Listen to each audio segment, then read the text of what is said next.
OK， 等一下，遥控，遥控。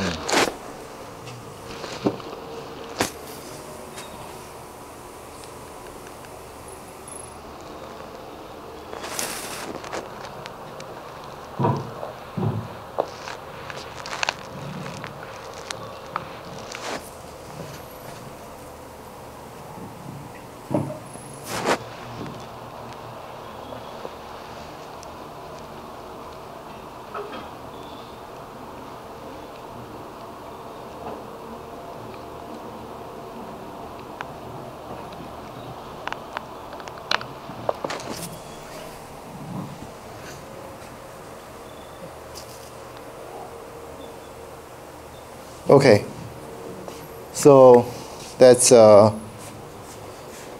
you see, it's amazing. You know, we have like a 60 students enrolled in this class, and I just gave out like more than 40 passcode, and the class is still not full. You know, so this is like a magic. Yeah.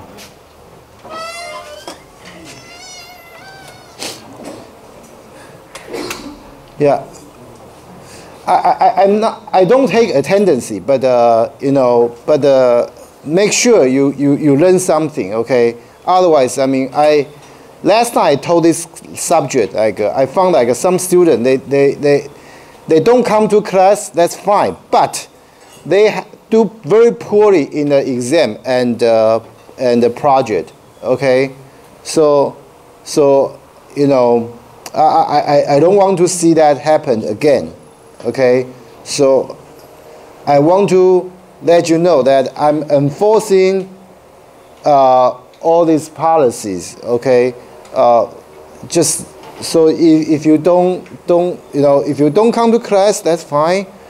We have recorded the lecture, so you are more than welcome to watch the video. Okay, at home. Okay, that one I don't care, okay, because to be honest, I mean, when I was a student, I never come to lecture, okay, I always learn by myself, okay, that's ability. I mean, the self-learning is ability that you will appreciate, like when you know, go to the industry and you know, I mean, start working for like work for a real job. Okay, so that's an important skill. Okay, so I do think like you know, it's okay to miss the class, but you guys have to learn. Okay, it's not like okay, I just take this class and assuming okay, Dr. Sung is a nice guy. Okay, he never fails student. No. If you ask like a student who took this class like a few years ago, I think I failed like quite a few students last time. Okay, so just want you to be aware of that. Okay. So back to the class. Okay. Yeah, because we are cut like 2 weeks short, so I do think we need to have some progress for this class. Even for the first lecture, I understand that you guys just come back from the long break. You don't want to don't want to stay in the classroom. Neither do I. Okay, I don't want to stay in the classroom either. But yeah, let's get the job done first. Okay. So the first set of slides is getting started. It only have like about 10 slides, so it's let's try to get it over with very quickly. Okay. So remember on the syllabus, I list the first book as our textbook, right? But actually, I list another 2 references here, okay? The reference 1 is Gurman, Carlin, Stern, Bayesian data analysis, okay, from Chapman and Hall, okay? This CRC textbook, I mean, is like considered Bible in this field, okay? However, okay, if you're not in mathematics department, okay, this textbook is perhaps too dry, okay, too dry and too difficult for you guys. If you want to learn some, subject like in this field, like in more formal way, okay, this is the best book out there, okay, Bayesian data analysis, okay, 3rd edition. Be careful, okay. The 3rd edition is, I heard like people saying like a 2nd edition is actually better than the 3rd one, but the 3rd edition is the newest one, okay? And the second reference that I put here, okay, is the book I used to use, okay, for this class like a few years ago, okay? As I said, okay, most of the Bayesian data analysis books use R. Okay, if you use R, then the JAX and the STEM will be the package to use. Okay, to do Bayesian data analysis. This book is actually also received very good review. But the issue is that this book is about this thick. Okay.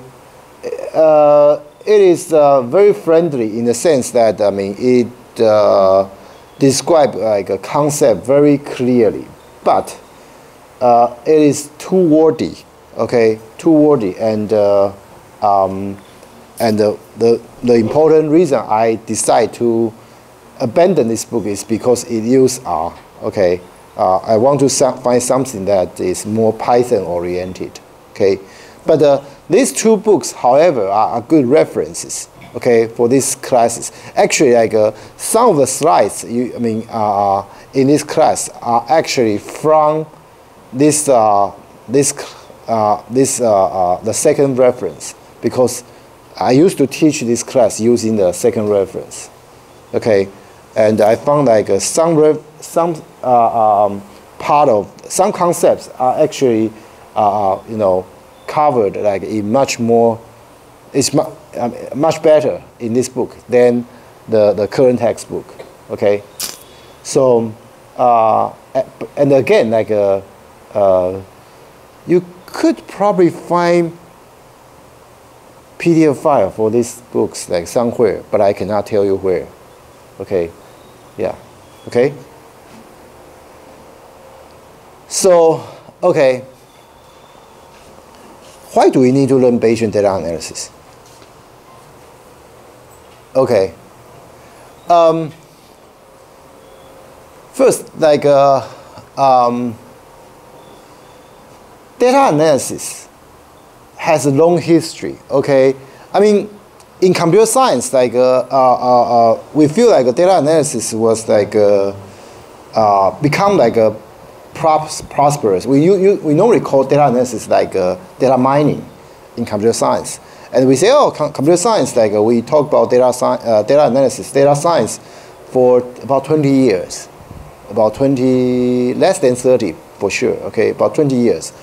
But if you look at the literature, okay, you will find that data analysis is not a new term. Okay, it's been there for maybe 100 years. Okay, 100 years. Okay, close to 100 at least. Like okay, because actually the people who work on data analysis used to be like people in the statistics field. Okay, Department of Statistics. Okay, about like a few decades ago. Okay, I mean, some department, I believe it's like Georgia Tech. Okay, they even consider changing their name to Department of Data Science. Okay, so data analysis is really not like originated from computer science. They come from statistics, and obviously, like statistics has a long history. Okay, has a long history, and everything you do in statistics is about data science. It's about like analysis of the data anyway. Okay, so there are two important trends for data analysis. I mean, when I say data analysis here, I'm actually referring to statistics. Okay, statistics. Okay, the first trend like in statistics is to move from frequentist to Bayesian. Okay, so what is frequentist? What is Bayesian? Okay, you guys know like probability, right? A little bit. I'm not asking you to do like a very like stochastic processing or things like those. Like, I'm asking you about very simple probability. Like when you throw a dice, okay, if it's a fair dice, like each side will come up with a probability 1/6, right? Everybody knows that, right? Okay, so what we say frequentist means like okay, we try to understand the probability in the sense that okay, if I try this event many times, for example, like if I throw the dice like 1,000,000 times, okay, about 1/6, okay, out of this 1,000,000 times will be, for example, like a 1 point. Okay, okay. So they try to understand. They try to rationalize the probability by using like we can do this thing like like a lot of times, and by using this the result. Okay, and we try to like compute the probability. Okay, this works for certain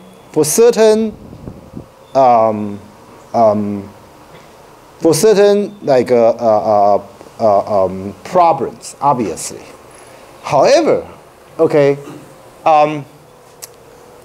this is not a good way to understand some other event. For example,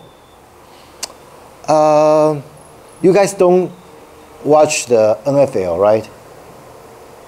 National Football League. Okay. What else I can come up with? What is like a big event recently? Do we have some big events? Okay. Because we just like have like we will have like a presidential election like in another year or so, right? Okay, in Taiwan, and we know like in Taiwan like everybody talk about politics, right? So I will ask you. I mean, somebody will say, what's the chance that KMT will win the election? And somebody will answer, well, I think like very likely, like 0.6, like 60%. Okay, I think KMT will win. So this is a probability, right? This is a probability. But can you say, okay, we can do this event like 1,000,000 times, and then 60% of time, like KMT will win? Well, we only vote once, right? Every 4 years, we only vote once, right? How can you try this event like like many times. That's not possible, right? That's not possible. Okay, so in some events, okay, you just cannot do it. You cannot like run this test many times. So people in statistics now feel like the understanding of the frequentist has a limitation. So they move to Bayesian. So you may ask, what is Bayesian? In Bayesian statistics, I mean the probability is a belief. Okay, so when you say I believe like the KMT will win the presidential election, like a probability is like 60%. Okay, then that's your belief. Okay, that's your belief. Okay, because it's a belief. Okay, or you can say it's another way to say it, to describe it is that's the credibility. You credit KMT will win this election like 60%. Okay, and this first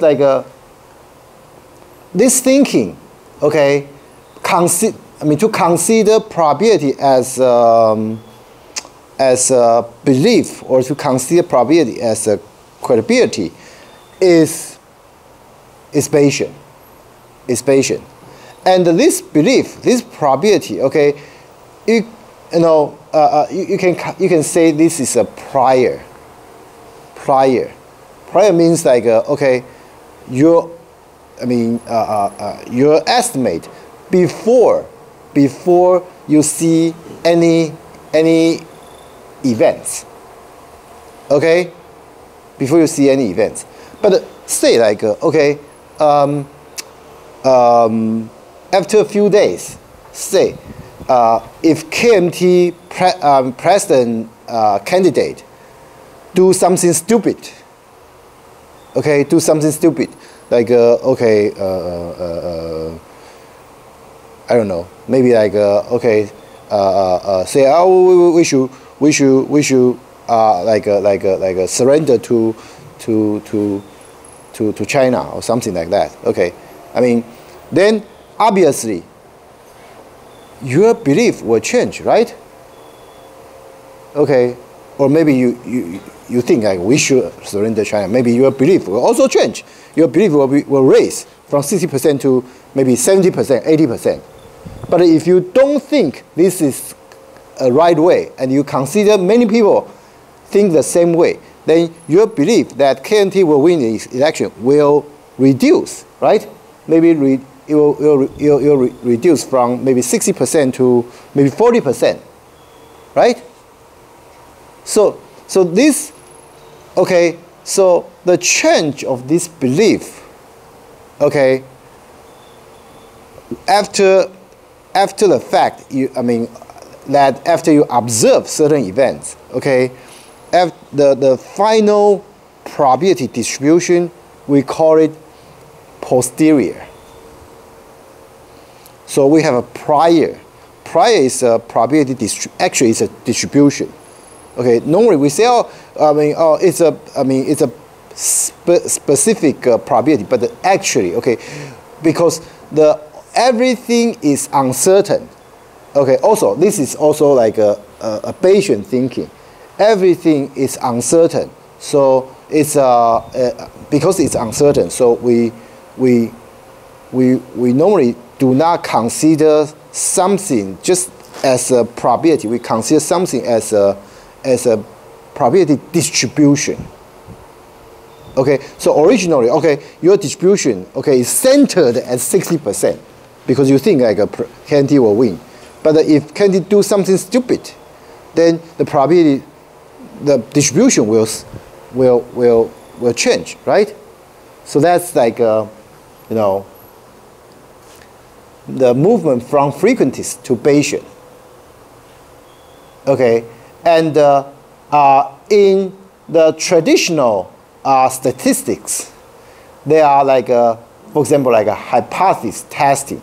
Okay, for example, like if you are into statistics, you will know p-value, like NHST, are perhaps like the most standard methods, okay, to do data analysis. Okay, that's the traditional way. Okay, those actually NHST is based on p-value, the concept of p-value, and all these like techniques are called hypothesis testing. Okay, the NH actually stands for hypothesis. Okay, null hypothesis. T stands for testing. Okay, and then we will move, okay, to estimation with uncertainty. As I said, the Bayesian is about uncertainty. Okay, so these two trends actually, you know, are happening like in statistical field, like especially in the recent 20 years. You say, oh, 20 years is a long time, so this is like the Bayesian data analysis is considered old. In computer science point of view, yeah, 20 years is quite long, but in statistics, is, you know, in math field, 20 years is really nothing. Okay, it's very short. Okay, actually, it's less than 20. It's about like yeah, it's about 20, like late 1990s and early 2000. Yeah. So anyway, just want you to guys to be aware. Okay.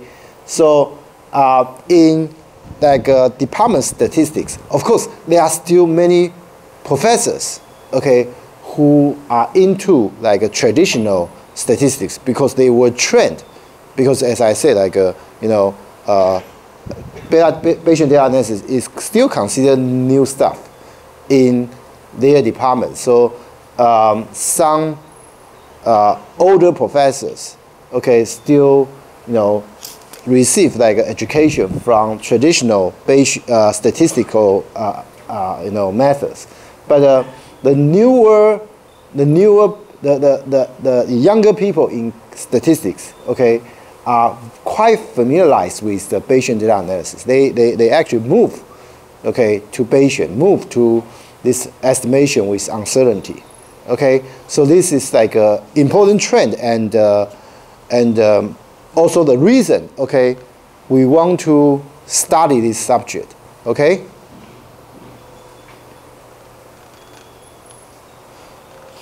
So the focus of this book, when I say this book, is about this textbook, okay, is how to perform Bayesian inferential statistics. Okay, so we care about how to perform this Bayesian data analysis. Okay, and then how to use EDA. EDA is basically like you know, like figure histograms. Okay, basically like a visualized aids to summarize, interpret, check, and communicate results of Bayesian inference. So the Bayesian inference, okay, you obtained will be presented in a visualized manner, which should be easy to understand. Okay, so this is one thing that is very different from, for example, like because I also teach deep learning, you know. Like I told deep learning last semester. I will teach deep learning next semester, in case if you are interested in this subject. But anyway, I mean, in deep learning, you know, when you train the model and the model give you an answer, okay, based on the data you feed to the model, a lot of time it doesn't provide a lot of explanation. Okay. Some people say, oh, we are developing explainable AI, but most of the time, AI are not explainable. Okay, I would say majority of time. You guys use ChatGPT, right? Like when you use ChatGPT, do you know the inner working of ChatGPT? I mean, you may know a little bit about NLP, but still, like ChatGPT is so complicated. Like it's so difficult to really, explain how it works, right? So, but the Bayesian inference is very different. Okay, I mean, when you do Bayesian inference, you have all those cues, all those like visual results that you can show to your boss, okay, to explain why we make this decision. Okay, it's not based on a black box. Okay, deep learning is kind of like a black box.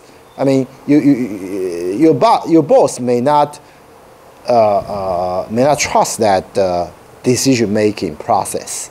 Okay, a lot of time. Actually, like I'm not sure. I mean, if you have experience in working with like outside companies, okay, they would always tell you, okay, I want you to train a model, but at the same time, I want you to train something that is. I want you to tell me why it works. Okay, so I mean, if you really like are into like deep learning, it's difficult to explain. So normally, I mean, when we hear, this request, what we normally do is like we use some other machine learning methods such as decision tree, those models that are easy to explain, okay, as a backup to show that, oh, this is decision tree, okay, so the result, okay, is this, okay, because of certain features, blah, blah, blah, blah, blah. But if you want to explain the deep learning model, that's the pain in the neck, okay, it's just very difficult, okay? But the Bayesian is different. Bayesian inference is different, okay? I mean, it's purely, it's totally about explanation, okay? That is also the reason, okay? I know since most of you guys are in computer science, I mean, so we know, like, oh, we can learn AI, we can do a lot of things with AI, and you are comfortable with all the methods you learned in computer science. However, okay, say after you graduate, if you work for like a certain industry, such as for example, pharmaceutical industry, okay, I mean, pharmaceutical industry is big, okay, probably not that big in Taiwan, because in Taiwan, like the politicians, for some reason, they don't like pharmaceutical companies. But anyway, okay, assuming after you graduate, you go out to work for pharmaceutical company. When they want to decide which medicine is more effective, which method do they use? Bayesian data analysis. Okay, or in social science, for example.